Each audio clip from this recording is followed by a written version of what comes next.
All right. Good morning, everyone. Thank you for being here today. Monday Morning Mojo, December 12th. I'm excited to talk with you all today. First things first. Yesterday in the Facebook group, Josh Anderson posted that he has some team members that are looking for script and accountability partners. And if you're in that boat, whether you're a rainmaker or agent on a team, you're looking to really up your game going into 2023, either with an accountability partner, a script partner, or both. I would encourage you to go into the Facebook group and just comment. Now, I'm talking to rainmakers and directors of operations here because those are the only two types of roles that we let into the Facebook group, okay? And so from there, directors of operations and agent or rainmakers, you guys will need to take that conversation outside of the Facebook group so that you guys can ultimately coordinate that. I think another thing that we could do if we wanted, if you want to participate in that, and you're not in the Facebook group or don't feel like you're getting traction there, just send me an email, jordanfreed@kw.com, and please copy Laura, and it's laura@myfreedlife.com. And we will get that, we'll get you into the right circulation of communication. I was about to tell you to email Josh Anderson, but I don't think that he would actually be very happy about that. We'll avoid that. He's not here today, so I'm free to talk with immunity about him or whatever, I really want to. But I remember when I started out as a new agent, I had a role play partner. His name was Josh Roy, and we role played every morning at 7:30.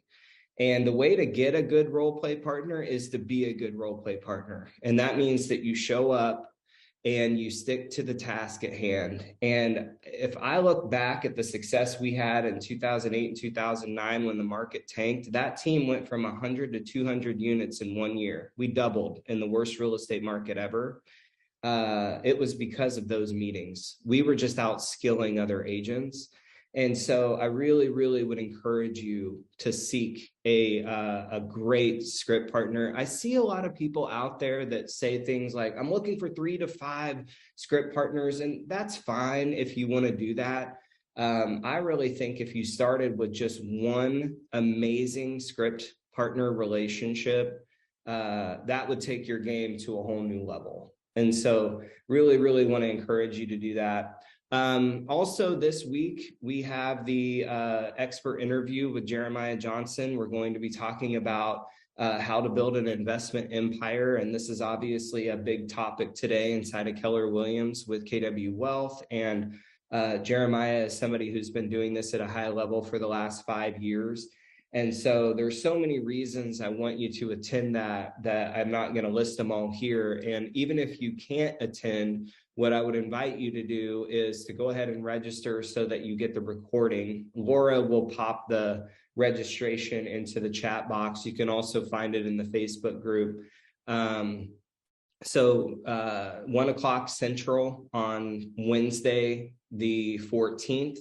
And I've already prepped that interview, and it was great. I learned like 3 or 4 things in just the 15 to 20 minutes we were on there. So plan to attend that if you can. So let's jump into the lesson of the week. Now, I was on a call. It's called the GK Cadre. It's on Friday. It's the second Friday of every month, and it's just me and 3 other coaches, and we get to mastermind with Gary and Jay.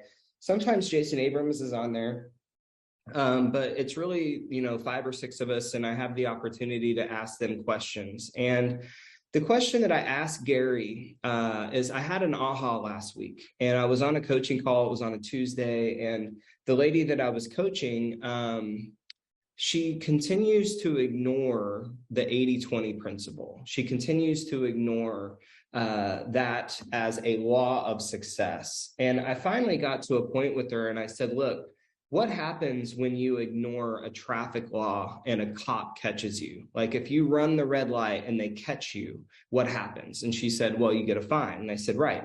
What happens if you keep doing that? And she eventually got to, well, I'd lose my license, right?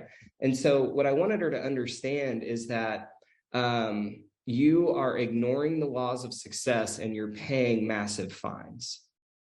And I really, really wanted to drive home that the law of success applies to all of us. And so after I got off that call, it kind of hit me that my goal, or my role, I should say, as a coach, is to make sure that I'm enforcing the laws of success into the lives of the people that I work with. And so that led me to the question of, okay, well, what are the laws of success? So that was the question that I asked Gary. I said, what are the laws that you feel, if you were sitting in my position coaching agents, right? And these aren't brand new agents, like these are agents doing hundreds of transactions. What are the laws that you would ultimately have me enforce? And he said, number one, above all, is the 80-20 principle. He said, people know it, they don't live it. And most of the people who listen to what I'm about to say, most of the people who think they live it still don't live it.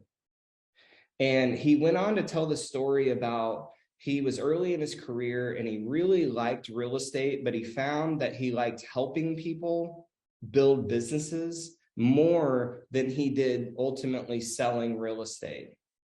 And because of that, he said oftentimes he would be talking to somebody and they would be working 40 hours a week. And he would say, do you realize that you're making X number of dollars? And in those same amount of hours, you could be making 2 to 3 times more if you would just practice the 80-20 principle. And he said he's always been kind of astonished at the level that people ignore that as the number one law of success, the 80-20 principle. And so what I really want to drive home there is that if that's new to you, go educate yourself on it. If it's something that you are aware of, ask yourself, am I living that?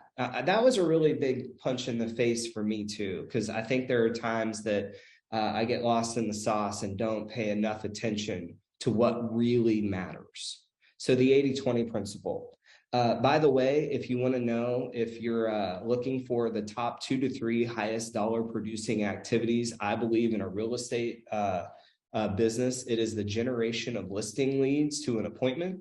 And secondly, the building of relationships with highly talented people. Those are the $2 highest dollar producing activities that many of you have available to you. Even if you're a buyer's agent, understand that the best buyer is the one that you just sold their home, okay? The second thing that he said was, no one succeeds alone. And what he means by that is, first, personally, looking inside of your personal relationships and either shoring those up, looking at where might they be hurting, what am I ignoring that I need to pay attention to? And then he went to the professional side. And again, whether you're an individual agent or you own a team, we should be constantly be analyzing our relationships. And it reminded me of when I think about people in an organization or relationships, personally or professionally, you're really only ever looking to do 3 things. I call it the 3 E's. So first, you're looking at enhancing the relationships you have. So when you think about the relationships you have personally and professionally, enhancing those, how do I make them better? The second thing is engaging with the relationships you need. So that's going out and building the relationships that you're ultimately going to need personally and professionally. And then lastly, it's ending the ones that aren't serving you or the other person, but doing it in a win-win way. So no one succeeds alone. And so practicing the 3 E's, the enhancing, engaging, and ending is really the key there. The last thing that he said was the path is in the math. And ultimately where he went there is asking the question, how good are you at modeling? And I think, and I even said this to him, I said, you know, sometimes, Gary, when you say that, we all kind of, at least me personally, I just go to the MREA models. And when you start talking about it, because I've heard it so many times, my brain just kind of shuts off. And it's like, I get it. Like, I understand the economic model. I understand. And he said, he started laughing. And then he said, what you don't get is modeling is simply a exercise in finding the very best,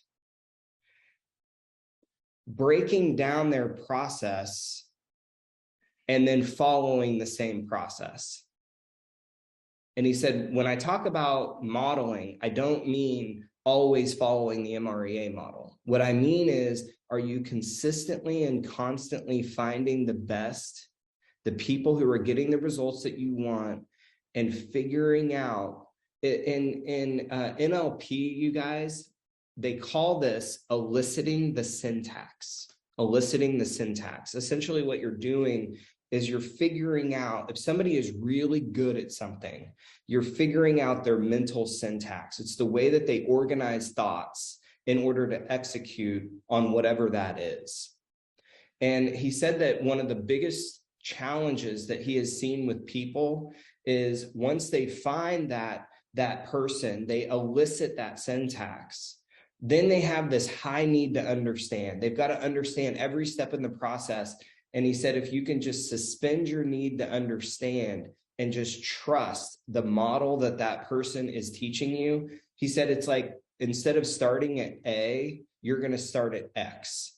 But a lot of times, he said, people will elicit, they'll find the right model, they'll find the right things, but then they still are stuck on A because they have to understand every single step in the process, instead of just suspending their need to understand and going to X and just running the same play as this person who's already getting the results that you want. And so the thing that I really thought about there is, how continuously are we seeking the advice and the counsel of the people who are getting the results that we want?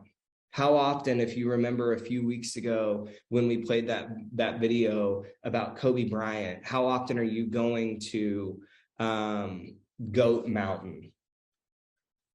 And if there's anything that will shorten your learning curve, because some of you have learning curves that are 90-degree pitches. You're like trying to climb a rock wall, instead of flattening that to a 30-degree pitch where it's much more of just a hike. The greatest thing that I have seen to do that is just interviewing the people who are getting what you want. That's it.